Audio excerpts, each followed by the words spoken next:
The Whispering Jungle had always been a place of myth and wonder in their small, secluded village. For Leo, Maya, and Finn, three friends whose lives were as intertwined as the jungle's ancient vines, it was an irresistible call to adventure. They had ventured into its fringes countless times, their laughter echoing amidst the towering trees, their spirits buoyed by the thrill of discovery. But this time, they had pushed deeper, lured by the promise of a legendary waterfall, a shimmering cascade said to hold the jungle's purest magic.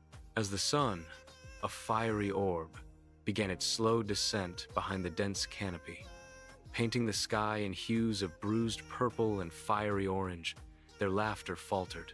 The air grew heavy, thick with the scent of damp earth and exotic blossoms, but also with an unfamiliar primal musk. The familiar chirps of day-dwelling birds gave way to the eerie symphony of unseen creatures, clicks, whistles, and guttural roars that seemed to vibrate through the very ground beneath their feet. A cold dread, insidious and chilling, began to creep into their hearts. The path, once a clear if winding trail, seemed to dissolve behind them, swallowed by the encroaching shadows. They were utterly lost, tiny specks in the vast green labyrinth of the Whispering Jungle. Then, without warning, the sky ripped open. A sudden torrential downpour descended, a furious deluge that turned the forest floor into a treacherous mire. The wind howled, whipping the massive leaves into a frenzy, and the world became a chaotic blur of green and gray. In the chaos, a massive tree branch, weakened by age and the storm's fury, snapped with a thunderous crack. "Leo, ever the cautious one," shouted a warning. But it was too late. The ground beneath him gave way, sending him tumbling into a hidden ravine, a dark chasm shrouded by ferns. A sharp, searing pain shot through his ankle as he landed awkwardly. He cried out, his voice swallowed by the storm's roar. He lay there, helpless, the rain plastering his hair to his face, his breath ragged. Above him, a brightly plumed bird, its feathers a mosaic of emerald and sapphire, chirped curiously, a tiny, vibrant beacon in his despair. It was a small, almost insignificant detail, but in that moment of utter isolation, it was a fragile thread of connection to the living world. Maya, the brave leader of their trio, found herself alone, separated from her friends by a wall of wind and rain. Her heart hammered against her ribs, a frantic drumbeat of fear and desperation. She screamed their names, her voice raw, but the jungle only echoed her cries back, mocking her with its vast indifference. Her determination, however, was a stubborn flame that refused to be extinguished. She would find them. She had to. She pushed forward, battling through thick, thorny vines that clawed at her clothes and skin, her eyes scanning the gloom for any sign, any flicker of hope. Every rustle, every snap of a twig sent a jolt of adrenaline through her, reminding her of the unseen dangers that lurked in the shadows. Finn, the dreamer, the one who saw stories in every cloud and magic in every leaf, was disoriented. His tattered map, once a symbol of their planned adventure, was now a sodden, useless scrap. He wandered aimlessly, his mind a whirlwind of fear and regret. He blamed himself for encouraging them to go deeper, for his insatiable curiosity. As he stumbled through the undergrowth, his eyes, usually lost in distant thoughts, caught something unusual, strange. Ancient carvings on the gnarled trunks of the trees. They weren't natural. They were symbols, intricate and weathered, glowing faintly with an inner luminescence that seemed to pulse with a life of its own. A faint, almost imperceptible pull, a whisper of hope began to guide him, drawing him deeper into the jungle's heart, away from the storm's immediate fury, towards something ancient and unknown. Leo, shivering violently, his ankle throbbing with excruciating pain, tried to move, but each attempt sent fresh waves of agony through him. The brightly plumed bird, perched on a nearby branch, tilted its head, its intelligent eyes seeming to gauge his suffering. It then flew a short distance, chirping insistently, as if urging him to follow. He dragged himself forward, inch by painful inch, his mind a haze of pain and fear. Then, through the din of the receding storm, he heard it. A distant, rhythmic drumming. It was deep, resonant, and unmistakably human. A surge of desperate hope coursed through him, a human sound. In this wild, untamed place, it was a lifeline. The bird flew ahead, its chirps now a guiding melody, leading him towards the source of the sound, a beacon in the oppressive darkness. Maya, her clothes torn, her body aching, narrowly escaped a lurking shadow that darted through the undergrowth, a large, feline shape, its eyes glowing with predatory intent. She scrambled away, her heart pounding, the primal fear of being hunted sharpening her senses. She pushed on, her resolve hardening with each step. Then, through a break in the trees, she spotted it, a faint, unnatural glow in the distance. It wasn't the cold, indifferent light of the moon, but something warmer, more inviting, pulsing with an ancient energy. It was a beacon, a promise of warmth and perhaps of her friends. She ran towards it, her exhaustion forgotten, her spirit reignited. Finn, following the glowing carvings, felt an almost magnetic pull. The symbols grew more frequent, more elaborate, forming a winding path through the densest part of the jungle. He emerged into a clearing, bathed in an ethereal, pulsing light. There, half hidden by overgrown foliage, stood the crumbling remains of an ancient temple, its massive stone blocks covered in the same glowing carvings he had followed. The drumming, now much louder, emanated from within its depths, and there, in the center of the clearing, a small, flickering fire danced, casting long, dancing shadows. He wasn't alone. It was Leo, limping towards the temple, his face pale with pain but alight with a desperate hope, guided by the insistent chirps of the brightly plumed bird and the rhythmic drumming.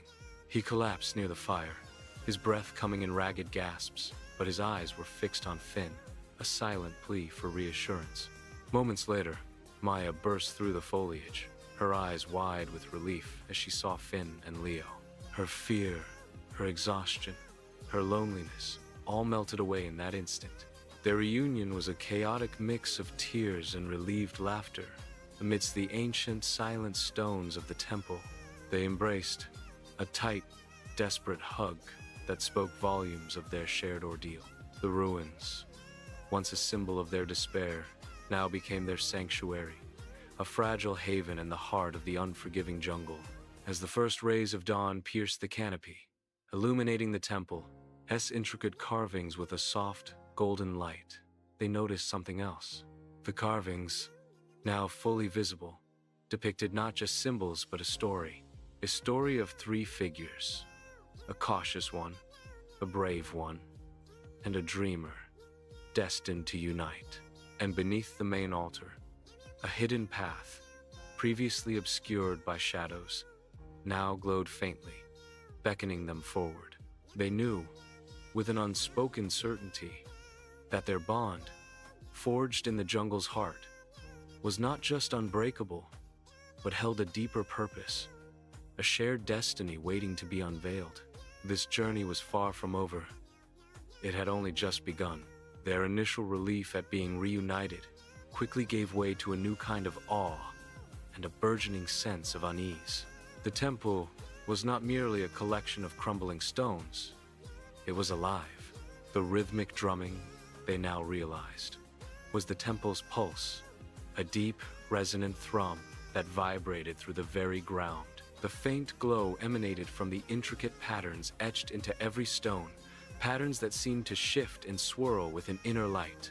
It was as if the temple itself was breathing, a colossal, ancient entity. Finn, ever the one to notice the subtle magic, pointed to a series of murals on the inner walls, partially obscured by moss and time. "Look," he whispered, his voice filled with wonder. "These aren't just decorations, they're telling a story."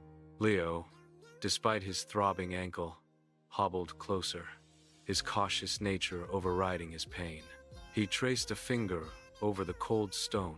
The murals depicted scenes of the jungle's creation, of ancient spirits, and of a time when the line between the natural and the mystical was blurred. But what truly captivated them were the recurring figures. 3 distinct silhouettes, one holding a compass, another a spear, and the third a scroll.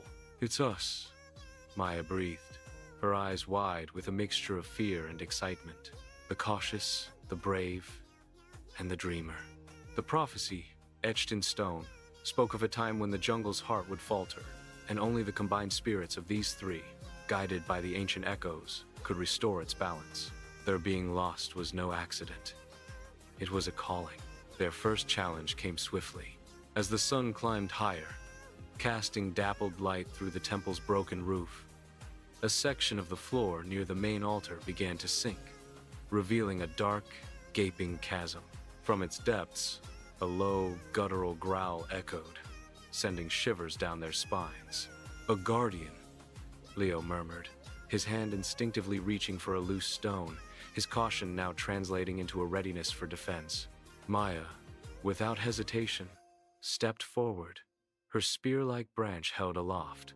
"We face it together," she declared, her voice firm, her bravery a shield against their collective fear. Finn, however, noticed something else. The murals around the chasm depicted a specific sequence of symbols, glowing faintly. "It's not a fight," he realized, his dreamer's intuition kicking in. "It's a riddle.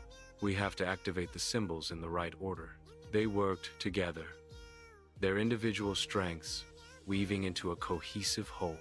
Leo, despite his injury, meticulously studied the patterns, his cautious mind deciphering the subtle clues in the ancient script. Maya, with her unwavering courage, steadied him, her strong arms supporting him as he leaned to reach higher symbols, her presence a constant reassurance.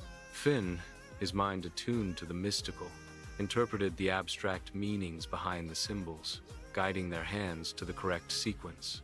As they touched the final symbol, the growling ceased, and the chasm sealed itself with a soft thud, revealing a hidden doorway behind the altar. Relief washed over them, but it was quickly replaced by a renewed sense of purpose. They were truly the ones foretold. The hidden doorway led them into a labyrinth of narrow passages, each turn revealing new challenges. One passage was shrouded in an illusion of terrifying beasts, their roars echoing through the confined space. Maya, remembering her encounter with the lurking shadow, knew this was a test of courage.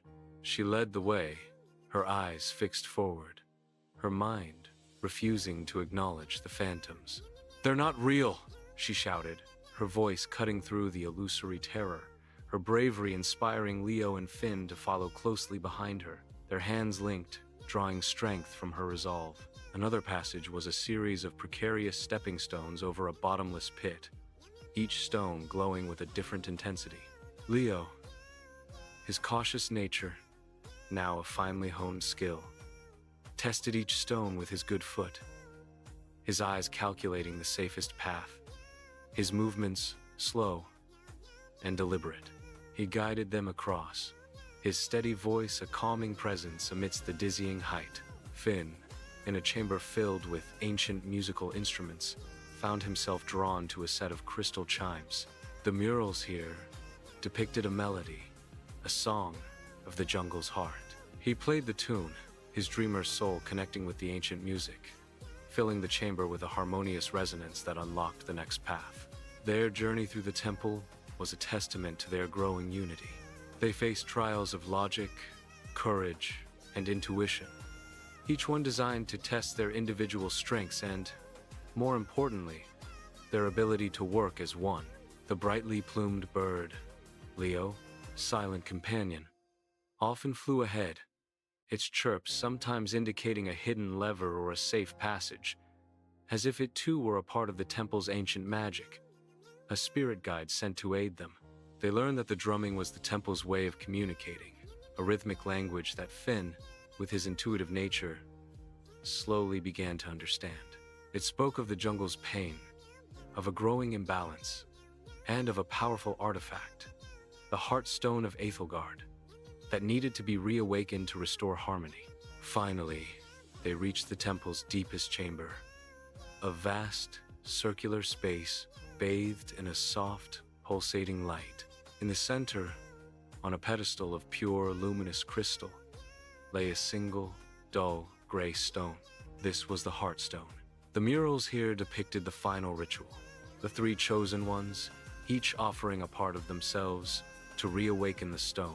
Leo, understanding the gravity of the situation, knew that caution alone wouldn't suffice. He had to trust. Maya, seeing the stone's inertness, felt a surge of protective energy. She had to give her strength. Finn, gazing at the stone, felt a profound connection, a whisper of ancient dreams. He had to give his spirit. They stood around the pedestal, their hands joined, their eyes fixed on the Heartstone. The air crackled with energy. The drumming intensified, becoming a powerful, almost overwhelming crescendo. Leo, remembering the bird's unwavering presence, offered his trust, his belief in the unseen forces that had guided them. Maya, recalling her battles and her unwavering determination, offered her courage, her strength of will. Finn, remembering the glowing carvings and the ancient melodies, offered his intuition, his connection to the jungle's spirit. As their combined intentions flowed into the stone, it began to glow, faintly at first, then with an incandescent brilliance, pulsing with all the colors of the jungle. The dull gray vanished, replaced by a vibrant emerald green, shimmering with an inner light. The Heartstone of Aethelgard was reawakened. With the Heartstone glowing brightly, the temple itself seemed to sigh, a deep, resonant sound that echoed through the chambers. The oppressive atmosphere lifted, replaced by a sense of profound peace. The hidden path, which had beckoned them from the beginning, now opened fully, revealing not just a way out of the temple, but a clear, sun-drenched trail leading directly out of the jungle. It wasn't just a physical escape. It was a path of understanding, of their strengthened bond, and of a newfound purpose. They emerged from the jungle, not just as survivors, but as changed individuals. The jungle, once a terrifying maze, now felt less threatening, more alive, almost grateful. The trees seemed to whisper their thanks, the birds sang a joyful chorus, and the air itself felt cleaner, imbued with a renewed vitality. Their bond, forged in the crucible of fear and discovery, was not merely unbreakable. It was now imbued with a deeper understanding of their place in the world. They carried with them not just the memories of their ordeal, but the wisdom of the ancient temple, the Echoes of Aethelgard. They had faced their fears, embraced their individual strengths, and learned the profound power of unity. As they looked back at the jungle, now bathed in the soft morning light, they knew their adventure had given them more than just an escape. It had given them a shared destiny, a lasting connection to the ancient world, and a promise of future adventures, forever bound by the whispers of the jungle and the beating heart of Aethelgard. They were no longer just Leo, Maya, and Finn. They were the guardians of a secret, the keepers of a reawakened magic, their lives forever intertwined with the ancient echoes of the whispering jungle. And as they walked towards their village, a new sense of purpose in their hearts, they knew this was just the beginning of their extraordinary journey, a journey that would continue to unfold, guided by the wisdom they had found within themselves and within the heart of the ancient jungle. The bird, their faithful companion, circled once overhead, a final, joyful chirp before disappearing into the vibrant green, leaving them with a sense of wonder and a quiet understanding that some paths, once taken, lead to destinies far grander than any dream. Their story, the story of the Echoes of Aethelgard, had just truly begun.